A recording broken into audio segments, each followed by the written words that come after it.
from Luke, the 12th chapter, starting with the 13th verse. This is known as the parable of the rich fool. Someone in the crowd said to Jesus, "Teacher, tell my brother to divide the family inheritance with me." But he said to him, "Friend, who set me to be judge or arbiter over you?" And he said to them, "Take care. Be on your guard against all kinds of greed, for one's life does not consist in the abundance of possessions." Then he told them a parable. The land of a rich man produced abundantly, and he thought to himself, "What should I do, for I have no place to store my crops?" Then he said, "I will do this. I will pull down my barns and build bigger ones, and there I will store all my grain and my goods. And I will say to my soul, 'Soul, you have ample goods laid up for many years. Relax, eat, drink, and be merry.' But God said to him, 'You fool, this very night your life is being demanded of you, and the things that you have prepared, whose will they be?' So it is with those who store up treasures for themselves, but are not rich toward God." He said to his disciples, "Therefore I tell you, do not worry about your life, what you will eat, or about your body, what you will wear. For life is more than food, and the body is more than clothing. Consider the ravens. They neither sow nor reap. They have neither storehouse nor barn, and yet God feeds them. Of how much more value are you than the birds? And can any of you, by worrying, add a single hour to the span of your life? If then you are not able to do so, small a thing as that, why do you worry about the rest? Consider the lilies, how they grow. They neither toil nor spin. Yet I tell you, even Solomon in all his glory was not clothed like one of them. But if God so clothes the grass of the field, which is alive today and tomorrow is thrown into the oven, how much more will he clothe you, you of little faith?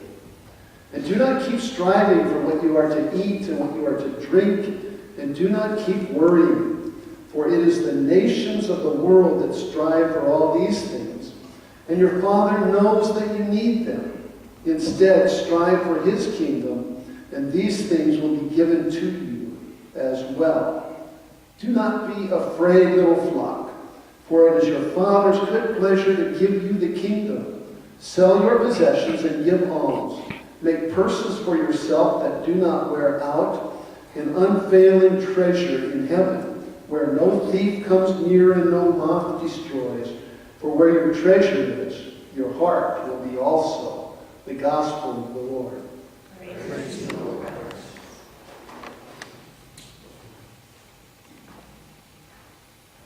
This is the third Sunday in a series that we have on generosity and stewardship.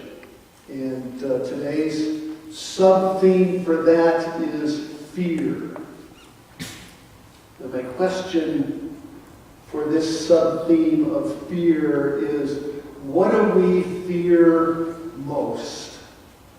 At the core of who we are, at the deepest part of our gut, what is it that we fear most? And this is the participation part of the sermon. What do we, at the bottom of our gut, what do we fear most?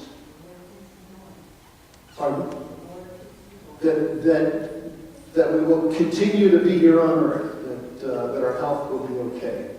Right? How about? Not being accepted into heaven with Christ.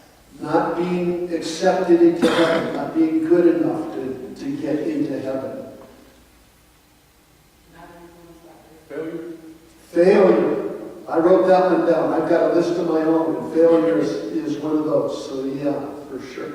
But not influenced by earthly to not be influenced by earthly things, but live a life to God. Okay. What else do we fear at the core of who we are? I know we're not supposed to, but Yeah, yeah.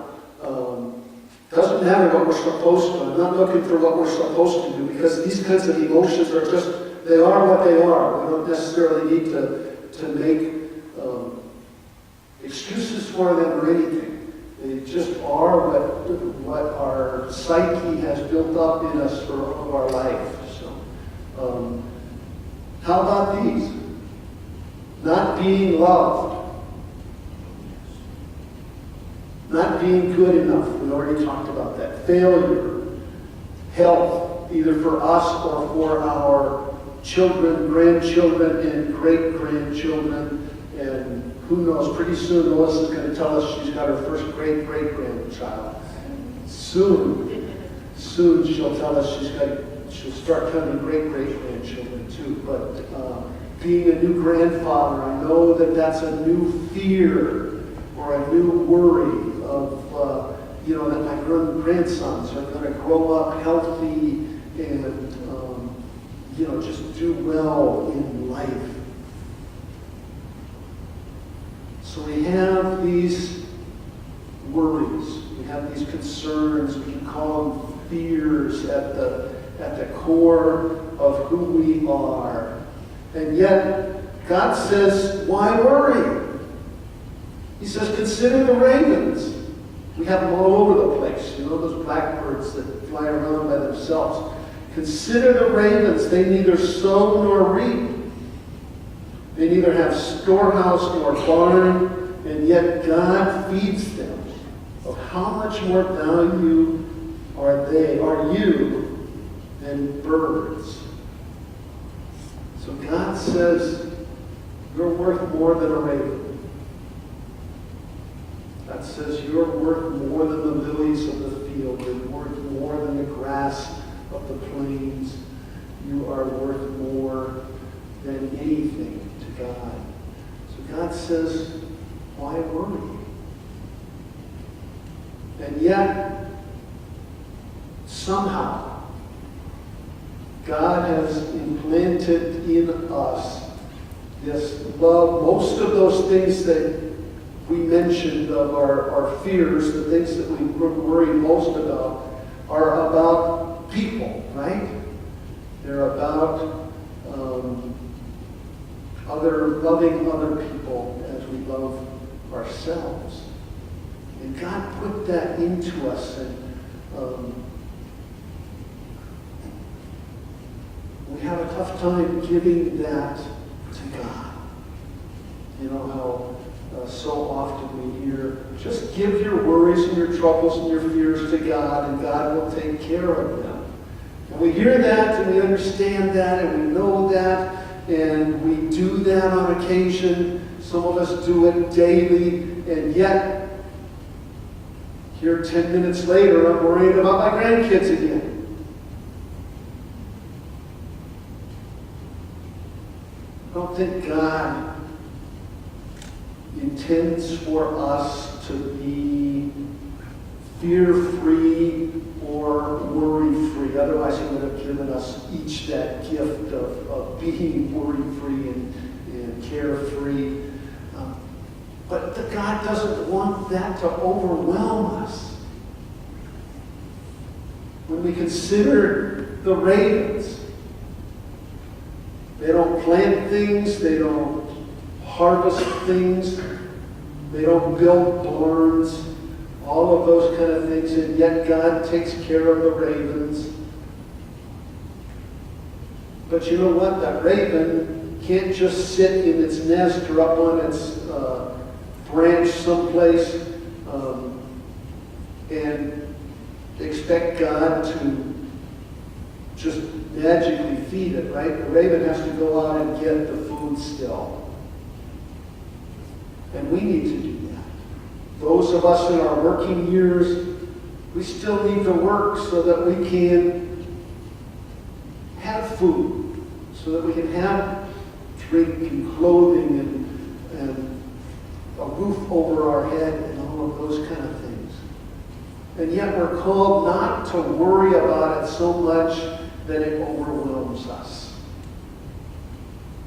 but to let God be God. and to continue to do as best we can. It never says don't worry about, don't worry about retirement. They didn't know what retirement was in the Bible, so I don't think God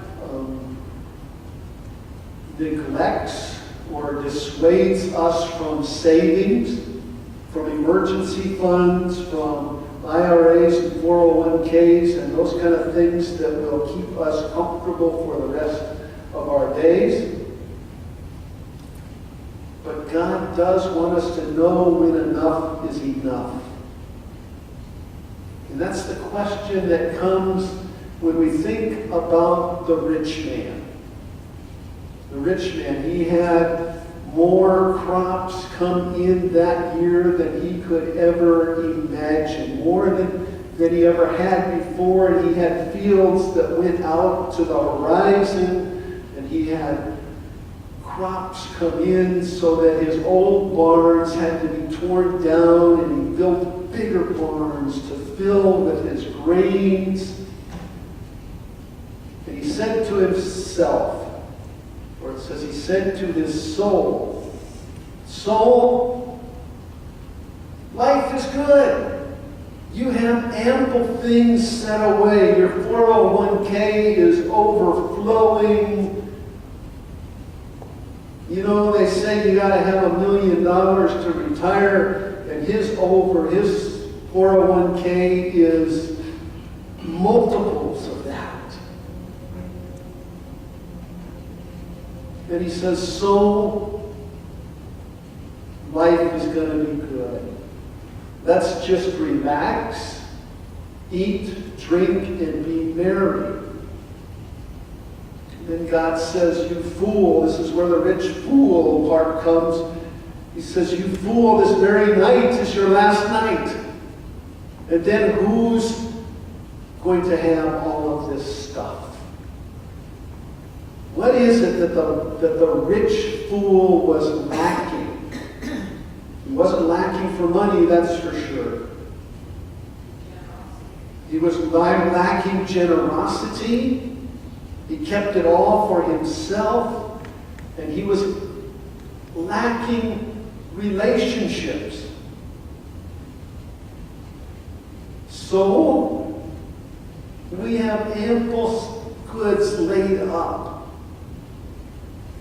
When he was talking in the plural, he was just talking to his soul and himself. It didn't seem like he had any relatives, any good close friends that he could share with. He just had himself. And all of his troubles of gathering all of those grains over the years to build up to the point where he had so much set aside that he no longer had to worry about money or anything else.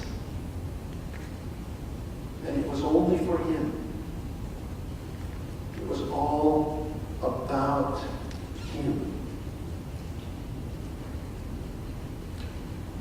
Is there a fine line between enough and too much? Or is it a great big gray smudged line between enough and too much? It really comes down to who we are and what we're all about when it comes to the question for ourselves of what is enough and what is way more than enough. I want to tell you about two different friends of mine that I'm very close to. One very, very, very wealthy, in my opinion, and one comfortable. The one who is very, very, very wealthy lives here in the valley, has his own company, and he works very hard. He's worked very hard all of his life to build this company up to the point where I don't think he has a single worry about finances forever in his life. Except that he still does.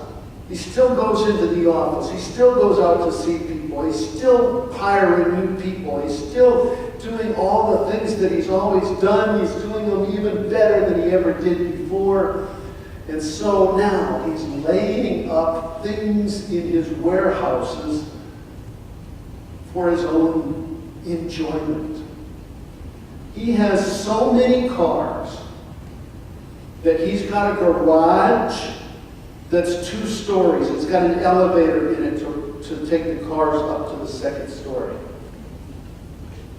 He's got so many cars and is so into fast cars that he has bought into a drag racer. He's not bought into, he's bought a drag racer. One of the NHRA top fuel dragsters that goes 200, 300 miles an hour. I don't know how fast the thing goes.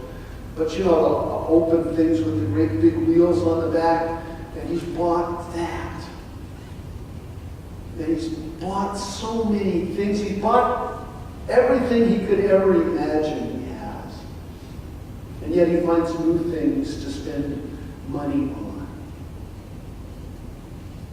But he's a friend of mine, and I know that he is generous to an extent. I don't know, no idea what percentage of his income he gives to different organizations and things. But he, to me, is not far off from this rich man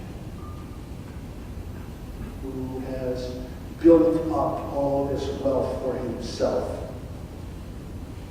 And the other friend that I want to tell you about, the couple that's comfortable in our Southern California way of being comfortable. And boy, does she love to give. Does she love to be generous? It's incredible. Now that our baby boys are getting older and older, she absolutely loves it that she can put a bag full of clothes together that her son has outgrown, and they're still, how fast kids grow. They don't wear out the clothes, they just outgrow them. So she just loves to put bags of clothes together and give them to Susie so that she can take them to Arizona. And the biggest thing that she was happy to be able to do, she was just thrilled that her son is too big now for Thomas the Train. I don't know much about Thomas the Train, but I gather I'll find out soon enough. But she had boxes and boxes and boxes of Thomas the Train stuff. And she was so thrilled to be able to give that to Connor and Ian. Whereas she could have had a garage sale and sold it for a considerable amount of money. The clothes she could have sold for a considerable amount of money. But she just loves giving things away. And I know our twins aren't the only people that are the recipients of her generosity. And so where are we? Where do we fit in? Do we know when enough is enough? And I can't tell you what's enough for you. I can only say that for myself, and I can only be prompted in a text like today's, in a generosity sermon, getting ready for it, to really look at myself and my goods and my savings and all of those things and be able to say, is that enough? Or is it too much? Or is it more than enough?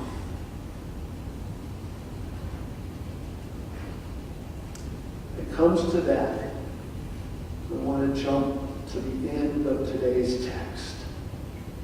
The end of the story. Jesus said, "Do not be afraid, little flock, For it is your Father's good pleasure to give you the kingdom. Sell your possessions and give alms. Make purses for yourself that do not wear out, an unfailing treasure in heaven, where no thief comes near and no moth destroys. And here's the kicker. For where your treasure is, there your heart will be also. For where you put your efforts, where you put your money, where you put your time, where you put your efforts, where you put all of your thoughts, that's where your treasure is. Jesus talked an awful lot about money. He was braver than me when it comes to talking about money in front of a whole bunch of people. And he rarely said, give it all away. That was almost always to somebody specific in a specific situation. Mostly he said, be fair and be generous. Take care of the last, the least, the lost, and the little. Can we do the same? Amen. Let's stand as we sing praise and thanksgiving.